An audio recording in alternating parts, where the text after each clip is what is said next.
Eu quero te escutar. Fala, Senhor, eu quero te escutar.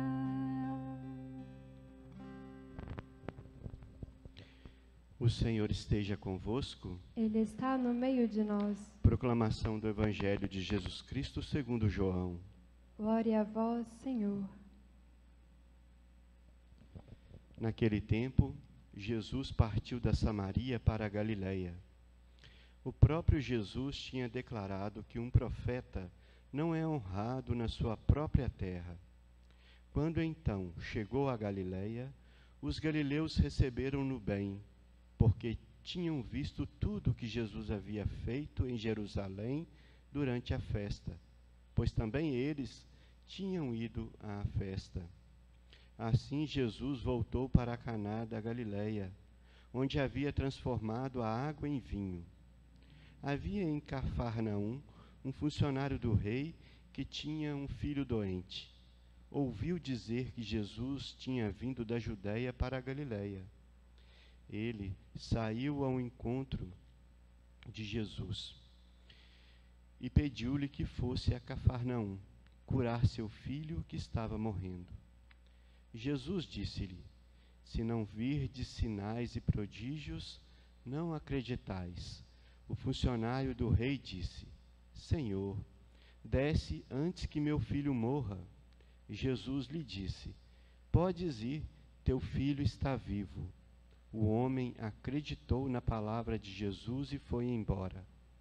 Enquanto descia para Cafarnaum, seus empregados foram ao seu encontro, dizendo que o seu filho estava vivo. O funcionário perguntou a que horas o menino tinha melhorado.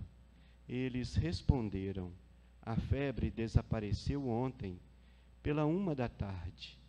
O pai verificou que tinha sido exatamente na mesma hora em que Jesus lhe havia dito: teu filho está vivo.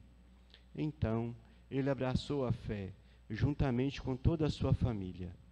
Este foi o segundo sinal de Jesus. Realizou-o quando voltou da Judéia para a Galiléia. Palavra da salvação. Glória a vós, Senhor.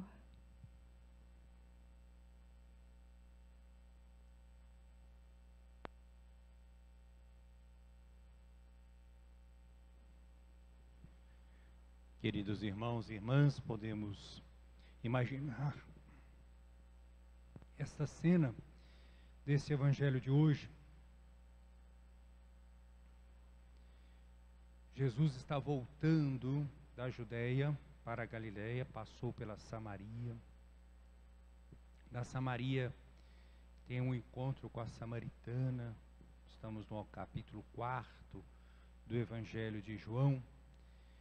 E agora nós vemos essa reentrada de Jesus em Caná da Galiléia, onde ele realizou, segundo João, o primeiro sinal nas bodas de Caná.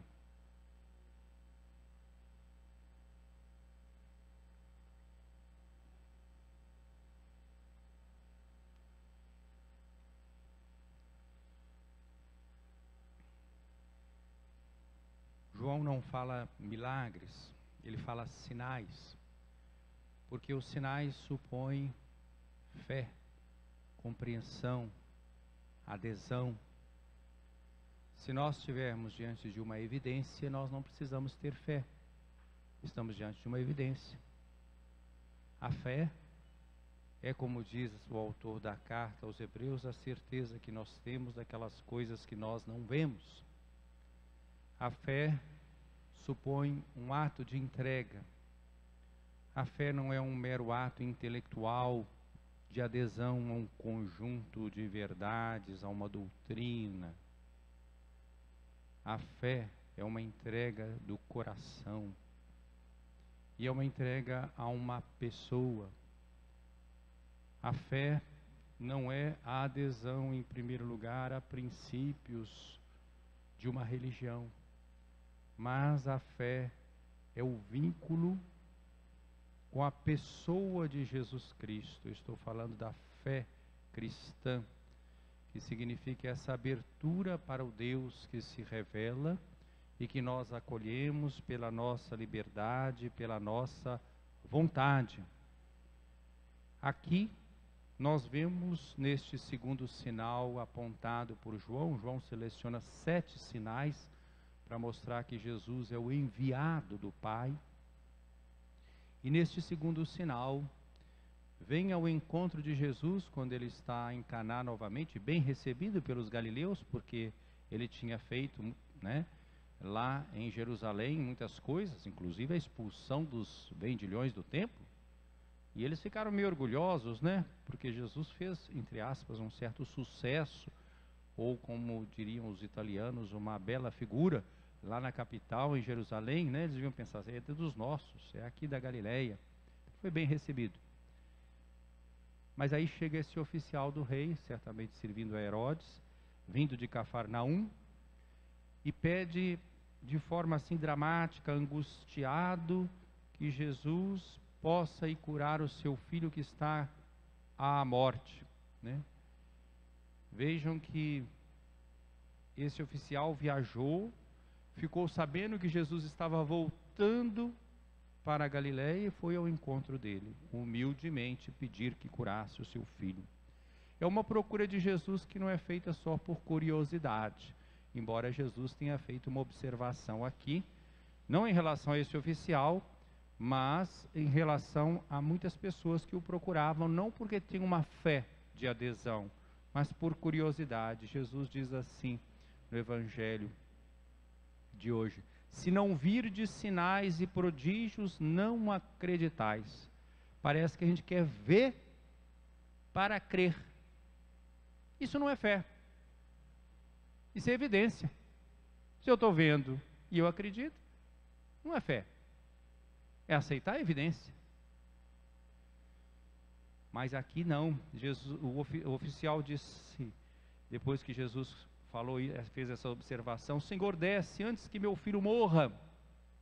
Ele está angustiado. E Jesus responde: podes ir, teu filho está vivo. E ele acreditou. Aqui tem fé. Por quê?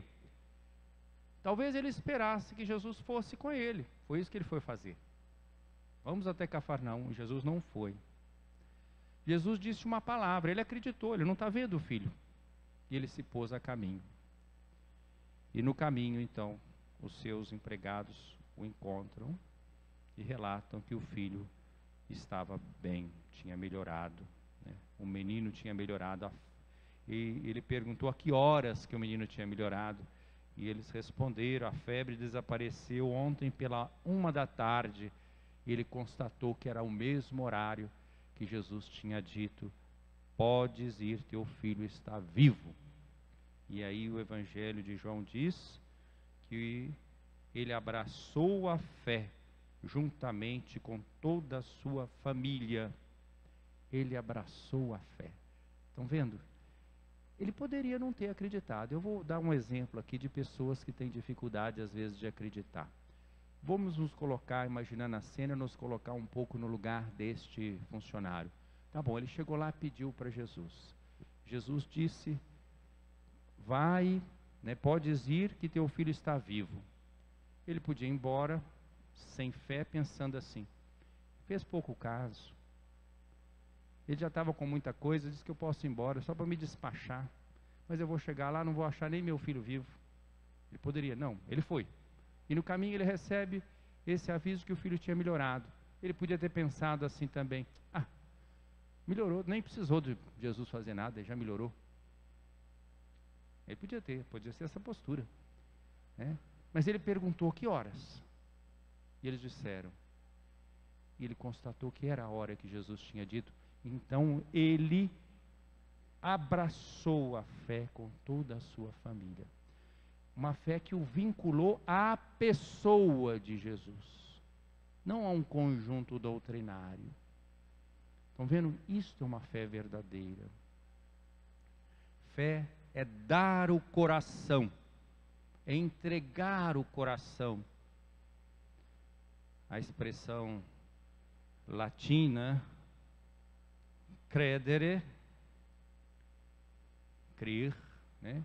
Está ligado a acordare, dar o coração.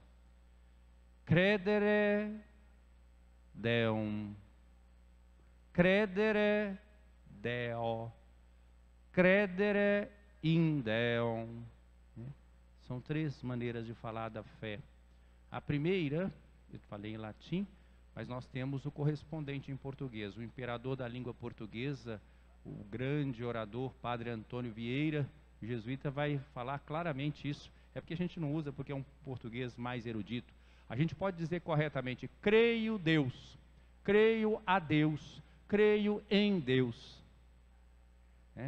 Creio Deus é acreditar que Deus existe. Crer a Deus é dar crédito a Deus. Crer em Deus supõe acreditar que Deus existe, dar crédito a Deus e se lançar no segmento.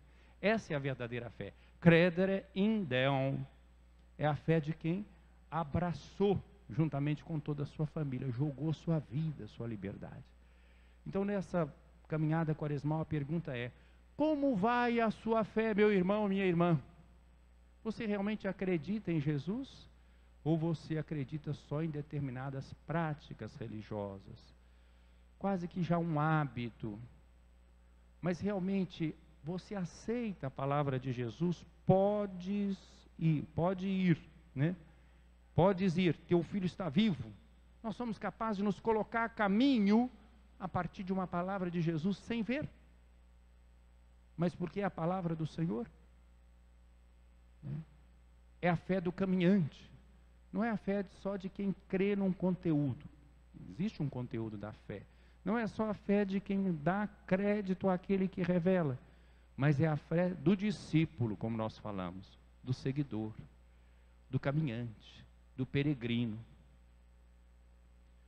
Peçamos ao Senhor essa graça de uma fé de quem faz o movimento do êxodo, da saída de nós mesmos, para, acolhendo a palavra de Deus, nos colocar a caminho, um caminho de conversão. Ter fé não é eu estou seguro daquilo que eu acredito, então eu sou capaz de fazer discurso, eu debato com os outros, ninguém me convence, eu me sinto todo forte e capaz de refutar qualquer pessoa. Isso é construir muros. Muros de defesa, fortaleza. É o contrário do que a campanha da fraternidade está falando. Nós estamos falando de uma fraternidade, diálogo, de um caminho de amor, né? Compromisso de amor. A fé verdadeira é a de quem está a caminho e sempre aprendendo, inclusive no encontro com os outros, inclusive no encontro com o diferente. E exatamente porque tem convicção, porque tem identidade, o verdadeiro crente vai estar aberto ao diálogo com os outros e vai conseguir perceber na presença dos outros e no mundo a manifestação de Deus. Foi isso que nós ouvimos no Evangelho de ontem, naquele diálogo de Jesus com Nicodemos. Deus amou tanto o mundo que Ele deu o seu Filho único, para que todo aquele que nele crer não pereça, mas tenha a vida eterna. Deus não enviou o seu Filho para condenar o mundo, mas para salvar o mundo. O mundo é espaço de manifestação de Deus, mesmo em meio às suas contradições. A pessoa de fé verdadeira vai saber procurar no mundo os sinais da presença de Deus. Como dizia Santo Inácio de Loyola nos exercícios espirituais, buscar a Deus em todas as coisas e ver todas as coisas em Deus, né? Então a fé verdadeira nos dá um olhar diferente para o outro, para nós mesmos. Deixemo-nos iluminar por Jesus, pela sua pessoa, que deve ser a luz dos nossos passos, pela sua palavra, e sejamos capazes então de nos lançar como esse oficial, que talvez não fosse do povo de Israel, né? Talvez fosse um estrangeiro, talvez fosse um pagão, mas que acreditou, abraçou a fé com toda a sua família. Louvado seja nosso Senhor Jesus Cristo. sempre seja louvado.